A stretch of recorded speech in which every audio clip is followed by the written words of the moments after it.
Merci Pierre Cuypers de nous accompagner pendant cette première demi-heure. Vous êtes élu de Seine-et-Marne, membre du groupe Les Républicains. Vous êtes vous-même agriculteur. On va évidemment parler de cette crise agricole. Les agriculteurs, on l'a vu dans le journal, qui maintiennent la pression et la mobilisation malgré de nombreuses annonces sur lesquelles on va revenir. Vous soutenez ces actions des agriculteurs ? Totalement. Totalement, mais ce qui est étonnant, c'est qu'on puisse s'étonner qu'il puisse y avoir des manifestations, alors même que voilà des années. Moi-même, en 2017, devant le Premier ministre aux questions d'actualité au gouvernement, je dénonçais les difficultés du monde agricole. Et ces difficultés, on me répondait, et c'est le Premier ministre qui m'a répondu à l'époque en disant « mais on s'en occupe, vous allez voir, on va trouver des solutions, pas d'interdiction sans solution, etc. » Et aujourd'hui, on en est au même point. Donc je comprends l'exaspération de toutes les formes d'agriculture aujourd'hui dans notre pays. Notre pays est fragilisé et je lisais un article dans un grand quotidien qui disait que les agriculteurs sont les lanceurs d'alerte sur le déclin auto-imposé de l'Europe. Voilà. Mais aussi, en France, on s'auto-impose des contraintes considérables qui font que nous sommes en perte de compétitivité dans tous les domaines de la production. On va revenir sur les annonces, mais est-ce que pour vous, les agriculteurs doivent mener des actions au sein même du Salon de l'agriculture pendant les 10 jours à venir ? Alors franchement, non. Dans le salon, non. Oui, avant. Oui, partout, mais pas dans le salon. Ce salon, c'est une merveilleuse vitrine du monde agricole. D'ailleurs, vous y serez présent. Et ce salon, aujourd'hui, c'est une rencontre du monde de l'agriculture et du monde de la ruralité vis-à-vis du monde urbain, vis-à-vis des enfants, vis-à-vis de tous ceux qui, aujourd'hui, ont envie de découvrir qu'une vache produit du lait et que ce lait ne vient pas d'une brique de lait, mais voilà, que la réalité... Ça veut dire que vous les appelez à ne pas perturber la visite d'Emmanuel Macron. Pour vous, le chef de l'État doit se déplacer au salon dans le calme, dans le dialogue ? Je pense que si on ne dialogue pas, il n'y a pas de solution. Maintenant, je comprends l'exaspération et je dis qu'ils ont raison de maintenir cette pression pour faire en sorte que ce qui est dit soit fait. Or, aujourd'hui, nous sommes dans cette situation très contradictoire, mais dont malheureusement, on prend l'habitude, c'est que les promesses n'engagent que ceux qui les prononcent. Alors, Emmanuel Macron, justement, il a promis un grand débat demain au Salon avec tous les acteurs du monde agricole. Est-ce que c'est la bonne méthode pour vous ? Non. Pourquoi ? Ce n'est pas la bonne méthode parce que les grands débats, on sait ce que ça a donné dans d'autres domaines, et ces grands débats n'ont rien apporté du tout. Je pense que depuis des semaines, le président de la FNSEA, comme les présidents des organisations agricoles aujourd'hui, qui rencontrent le Premier ministre, qui rencontrent le chef de l'État, rencontrent les bons interlocuteurs pour défendre notre profession. Un grand débat, pour quoi faire ? Pour réunir qui ? Des extrêmes, etc. Enfin, je pense que le débat, il s'instaure depuis des mois, depuis des semaines. Il n'y a pas besoin de perdre son temps. Pour vous, ce sera une perte de temps. C'est pas bien de mettre tous les acteurs du monde agricole autour de la table pour discuter ? Non, ça ne sert à rien. Ça n'a rien apporté. Les grands débats que nous avons eus, souvenez-vous, qui duraient des heures, qui duraient quasiment des journées, n'ont rien apporté du tout. Il y a eu une polémique hier, puisque était convié pour ce grand débat les soulèvements de la terre, qui est un mouvement dont d'ailleurs le gouvernement avait demandé la dissolution. La FNSEA a dit dans ces conditions, nous on ne sera pas présents, c'est une mascarade. Vous avez compris que le chef de l'État, dans un premier temps, invite les soulèvements de la terre avant de les désinviter dans la foulée ? Le président n'est pas cohérent, le président de la République, j'entends. Et je pense que le président de la FNSEA a tout à fait raison. Je crois qu'on ne peut pas, cautionner un interdit qui demain fasse qu'on rétablit un dialogue qui n'existe pas. Voilà, il a raison. Arnaud Rousseau a raison de ne pas être présent. Du coup, on imagine que comme les soulèvements de la terre ne sont plus présents, Arnaud Rousseau sera présent au grand débat. Sur les annonces de demain, est-ce qu'Emmanuel Macron, pour vous, doit faire de nouvelles annonces ou est-ce que Gabriel Attal, qui a déjà fait 2 conférences de presse pour annoncer 2 trains de mesures, en a déjà fait suffisamment ? Alors, je crois que les annonces du Premier ministre n'ont pas été glorieuses en définitive, parce qu'on est encore dans la promesse, dans les engagements qui aujourd'hui demandent d'être écrits, demandent d'être gravés dans le marbre. Si on dit on supprime le GNR, enfin la taxation sur le GNR, très bien. Mais est-ce que c'est uniquement en 2024 ou est-ce que c'est de manière pérenne ? Voilà. Si on dit on supprime une partie non pas des produits phytosanitaires, je dirais des produits pour le développement et la santé des plantes. Ça me paraît plus cohérent. Eh bien, il faut que ce ne soit pas une mesure uniquement pour 2024. Donc ça veut dire juste que demain, vous attendez pas tant de nouvelles annonces, vous attendez des précisions sur les annonces déjà faites par Gabriel Attal. Absolument. Des précisions qui soient aujourd'hui réalisables avec un calendrier, avec des échéances, et non pas de dire on verra ça après les élections européennes pour ce qui est européen, on verra ça après le mois de juin, le temps de le mettre en place, etc. Il y a des dispositions qui peuvent être prises tout de suite. Est-ce que les mesures déjà annoncées par Gabriel Attal, vous êtes agriculteur, on l'a dit, elles changent des choses dans le quotidien des agriculteurs? Non. Je veux dire, aucune. À titre personnel, quand le Premier ministre dit 99% des aides de la politique agricole versées par la France ont été versées. C'est pas mon cas. 99,61, il dit. Oui, peut-être alors. Mais ce n'est pas du tout exact. Je crois qu'il faut arrêter ce dialogue qui consiste à dire des contre-vérités. Pour vous, on va revenir sur la PAC. On va y revenir et vous nous direz. Sur les autres annonces, il y a notamment d'inscrire la souveraineté alimentaire dans la loi. Est-ce que ça, vous le voterez? Qu'est-ce que ça va changer? Alors, la souveraineté, on l'a perdue depuis un certain temps. Alimentaire, énergétique. Bon, cette souveraineté, aujourd'hui, nous étions les premiers. Nous sommes aujourd'hui au 6e rang, je crois, dans l'équilibre de la balance commerciale. Nous dépendons, un poulet sur 2 que nous consommons en France vient de l'importation. Quand aujourd'hui on dit il faut aider l'Ukraine, on y viendra peut-être tout à l'heure, mais quand on dit on va aider l'Ukraine, donc on va peut-être fournir des canons César et autres et des munitions qu'on ne peut pas fournir tels que les engagements ont été pris. Et dans le même temps, on passe un accord commercial avec l'Ukraine qui fait qu'on importe du sucre à droit zéro dans notre pays. On est passé de 20 000 tonnes et on va passer à 700 000 tonnes d'importation à droit zéro. On va parler de l'Ukraine, mais ça veut dire que la souveraineté alimentaire dans la loi, pour vous, c'est inutile? Mais c'est utile, c'est indispensable. Mais ça va changer quelque chose de l'inscrire noir sur blanc, comme dit Gabriel Attal? Mais qu'on donne les moyens de produire pour avoir cette souveraineté. Or, en fait, nous sommes en perte de compétitivité. On a des fers aux pieds de manière permanente. Voilà, il faut alléger. L'autre annonce de Gabriel Attal, c'est une nouvelle loi Egalim. Il va demander à des parlementaires de travailler sur une évolution de la loi. Il y aura un nouveau texte d'ici l'été. Ça, c'est une bonne chose? Je vais dire que oui. Mais est-ce que Egalim 1 a réussi? Et pourquoi Egalim 1 n'a pas réussi? Parce qu'il n'y a pas eu de contrôle. Parce qu'en définitive, le ruissellement qui devait se faire sur les prélèvements qui étaient faits sur les prix vis-à-vis des consommateurs n'est pas retourné aux producteurs. Aujourd'hui, Egalim 2 voudrait dire on revient et on part de la production pour aller à la consommation et pas l'inverse. Voilà, on est dans cette situation. Egalim 3 même, ce serait. Egalim 3. Est-ce que on faire un quatrième ou un cinquième. Mais qu'est-ce qu'il faut faire pour que la version 3 soit la bonne? Qu'est-ce qu'il faut dans la loi? Est-ce qu'il faut inscrire des contraintes? Est-ce qu'il faut inscrire des prix planchers? Qu'est-ce qu'il faut faire? Et bien sûr, il faut surtout qu'il y ait des contrôles de l'application de la loi.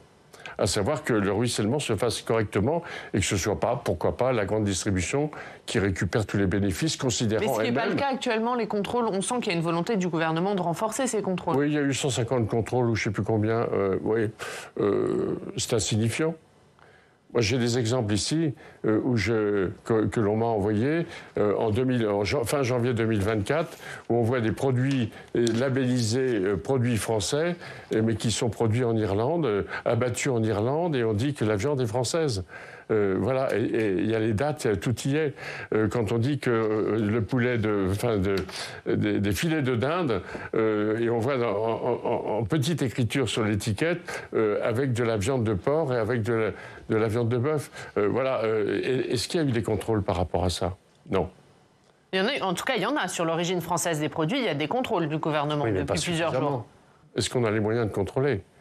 Voilà. Je crois qu'il faut que les règles... Il y a eu des contrôles renforcés avec des amendes qui peuvent aller jusqu'à 10% du chiffre d'affaires. C'est ce qu'a annoncé Bruno Le Maire. J'espère bien. Il faut les renforcer.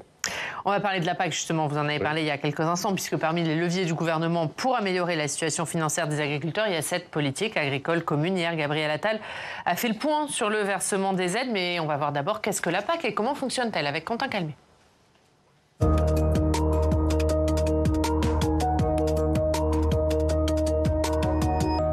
Bonjour Quentin. Bonjour Oriane, bonjour Pierre Cupers. Bonjour. Quentin, on parle beaucoup de la PAC, mais la politique agricole commune, qu'est-ce que c'est?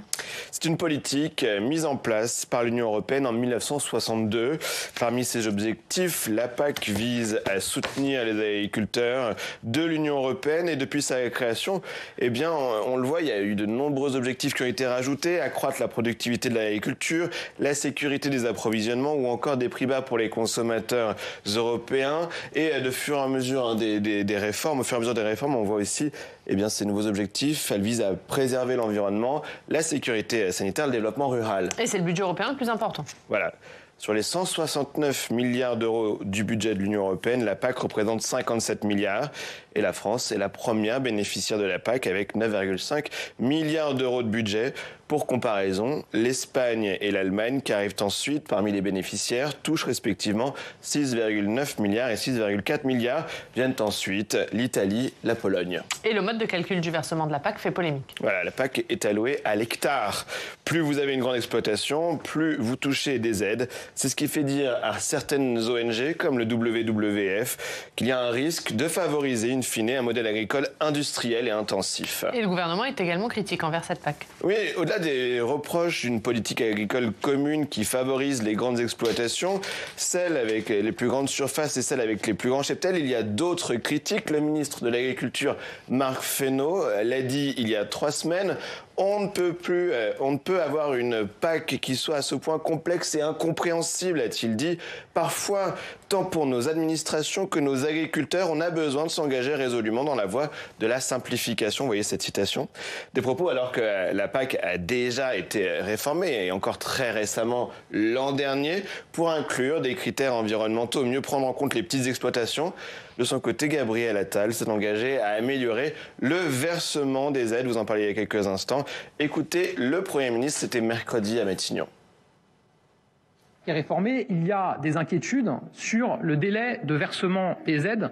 Je rappelle que lors de la précédente réforme, en 2015, à cette même époque, 0% de versement avait eu lieu. Et les versements avaient été faits avec 1 an de retard. Donc il y a eu beaucoup d'inquiétudes avec la réforme de la PAC de 2023. J'ai pris un engagement pour que l'ensemble des versements aient eu lieu avant le 15 mars. À l'heure à laquelle je vous parle, 99,61% des aides de base de la PAC ont été versées aux agriculteurs, soit plus de 7,5 milliards d'euros. Et d'ici au 15 mars, nous serons à 100%, comme je m'y suis engagé. Alors, Pierre Cupers, beaucoup de choses à dire sur la PAC, mais effectivement, la simplifier, c'est la première des priorités. Oui, c'est la première des priorités, mais c'est surtout considérer que la PAC est la seule politique qui ait pu aboutir au niveau européen et qui a permis à l'Europe de grandir. Et la France a une capacité, parce qu'on a un territoire formidable, on a des qualités et des capacités de produire qui sont exemplaires. La France n'a pas à rougir de sa manière de travailler. Alors, les financements de la PAC, ils sont attachés à l'entreprise. Alors que j'entendais dans la présentation, dans votre présentation, que les grandes cultures, enfin les grandes exploitations, etc. Même ça veut rien dire. Vous pouvez avoir une grande exploitation avec des terres de mauvaise qualité. Il vaut mieux avoir une petite exploitation avec des terres de bonne qualité. Ce qui compte, c'est le résultat. Qu'est-ce qui fait le résultat financier d'une entreprise ou d'un agriculteur? C'est un volume par un prix.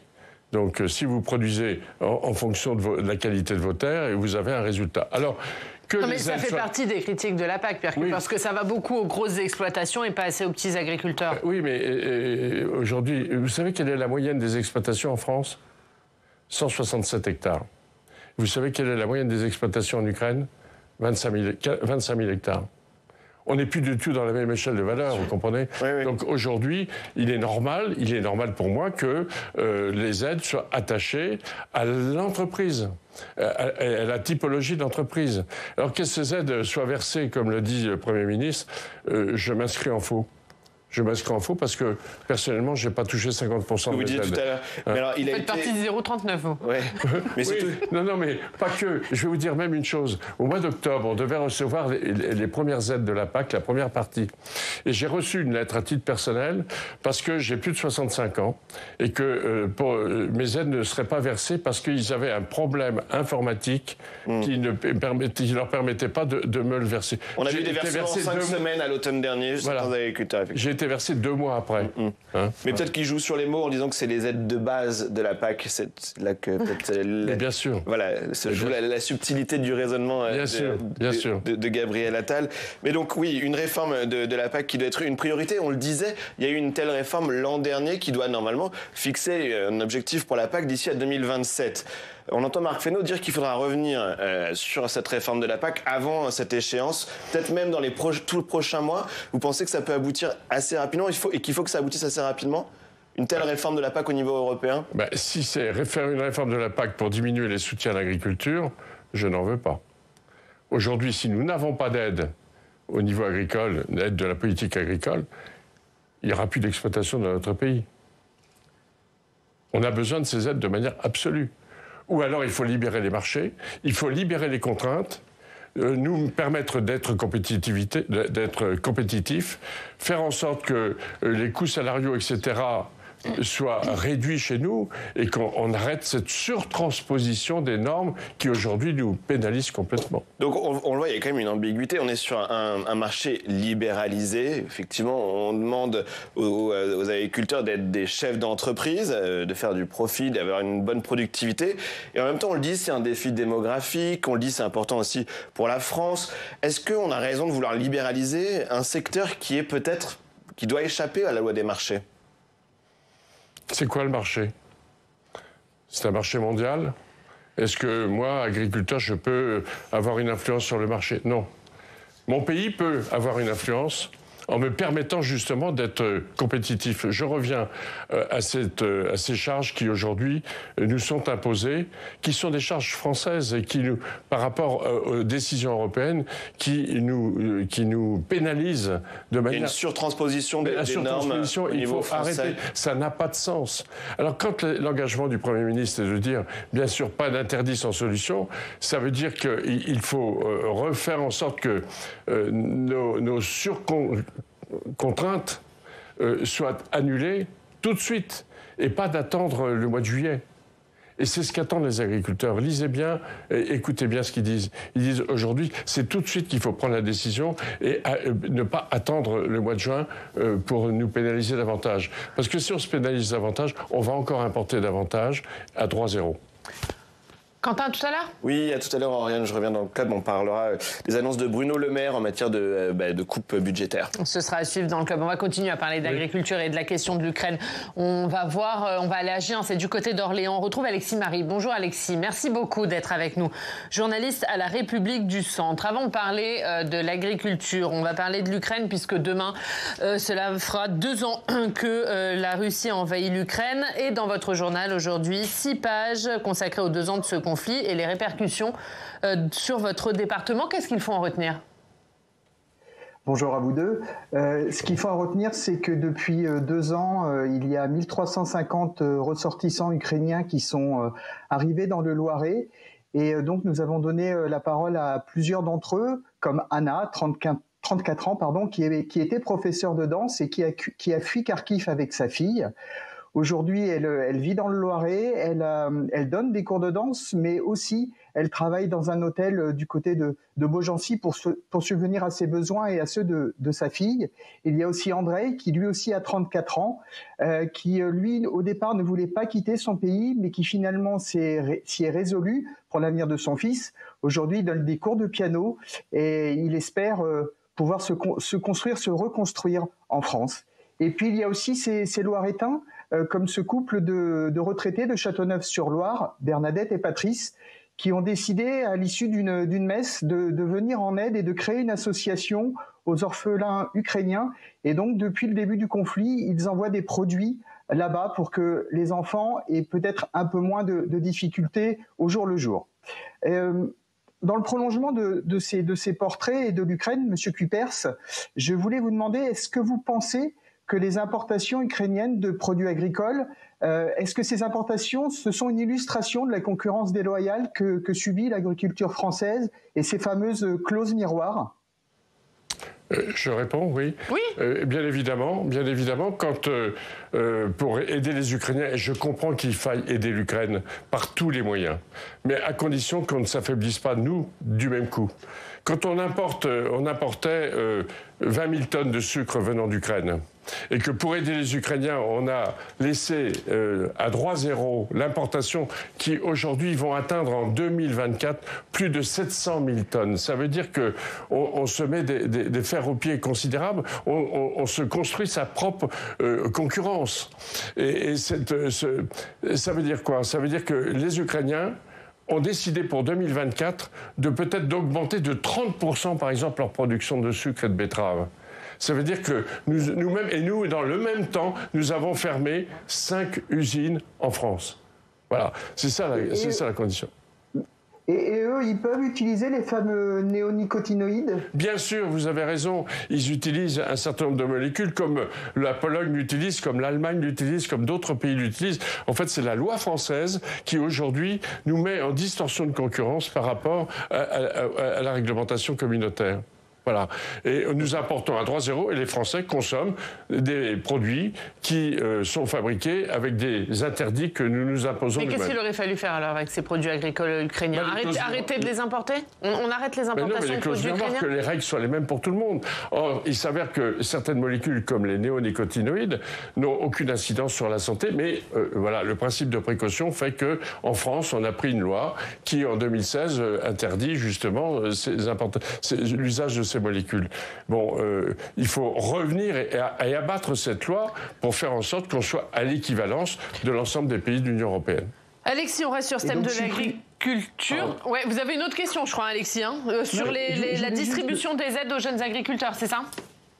Tout à fait, parce que donc là en ce moment, enfin hier il y avait la session de la région Centre Val-de-Loire et comme toutes les régions de France, la région Val-de-Loire a hérité de la gestion de la dotation des jeunes agriculteurs qui était auparavant assurée par l'État et donc au niveau du Centre Val-de-Loire, d'une 60aine de montants, on est passé à 7 montants pour aider les jeunes agriculteurs. Est-ce que vous pensez, Monsieur Cuypers, que c'est suffisant ces aides pour dire à des jeunes c'est bon, vous avez des aides, vous pouvez croire à un futur meilleur et vous pouvez vivre de votre métier? Non, mais la réponse c'est non. On ne peut pas construire et se lancer dans un métier en considérant qu'on ne va vivre grâce à des aides. Il faut que l'outil de production soit en capacité.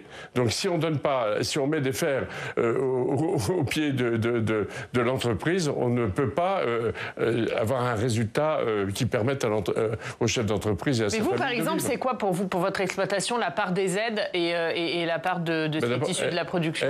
Elle diminue sans arrêt. Et qu'aujourd'hui, il faut que je trouve de la valeur ajoutée dans d'autres productions. Et c'est pour ça que... Mais est-ce qu'aujourd'hui, votre production, elle pourrait vivre sans les aides? Non, absolument pas. D'autant plus que nous venons de passer une année 2023 catastrophique en termes climatiques. Nous sommes, dans mon département, à 948 mm d'eau au lieu de 600. Ça veut dire, je ne sais pas si vous imaginez, aujourd'hui, la plaine de la Brie dans laquelle je suis, c'est un lac, c'est inondé. Peut-être imaginer des retenues d'eau, non? Peut-être pour utiliser cette eau plus tard. Ah ben alors, écoutez, c'est un vrai sujet. Il faut justement récupérer et stocker l'eau tant qu'elle est en excédent pour pouvoir la récupérer pour les besoins futurs. C'est indispensable. Ça a l'air compliqué aujourd'hui. Hein. Oui, c'est compliqué, mais pourquoi? Par qui? Merci Alexis. Alexis, on regarde la une de la République du Centre. Merci beaucoup Alexis Marie d'avoir été avec nous. La une de la République du Centre, c'est Ukraine, refaire sa vie dans le Loiret. C'est à la une de votre journal. Un dernier mot, sur une question plus politique, mais qui concerne l'agriculture, puisque les Républicains ont choisi une agricultrice, Céline Imard, pour être numéro 2 de la liste de François-Xavier Bellamy aux Européennes. Il n'y a pas un peu d'opportunisme politique? Non, je crois que, écoutez, ça va être très difficile de construire une liste. On le voit bien aussi dans les autres partis politiques. Eh bien, pour moi, c'est une jeune femme qui a un cursus universitaire remarquable et qui va, j'en suis certain, apporter beaucoup pour l'agriculture. En tout cas, je l'ai vécu lundi dernier sur le terrain. On le voit sur ces images, ils étaient en déplacement dans votre département. Et qu'elle a la réponse et elle a ce questionnement qui est nécessaire pour que, justement, on construise une politique agricole européenne qui soit favorable à la France. Merci Pierre Cuypers, merci beaucoup d'avoir été avec nous ce matin dans 20 minutes dans le Club des Territoires. On va découvrir Oreillette.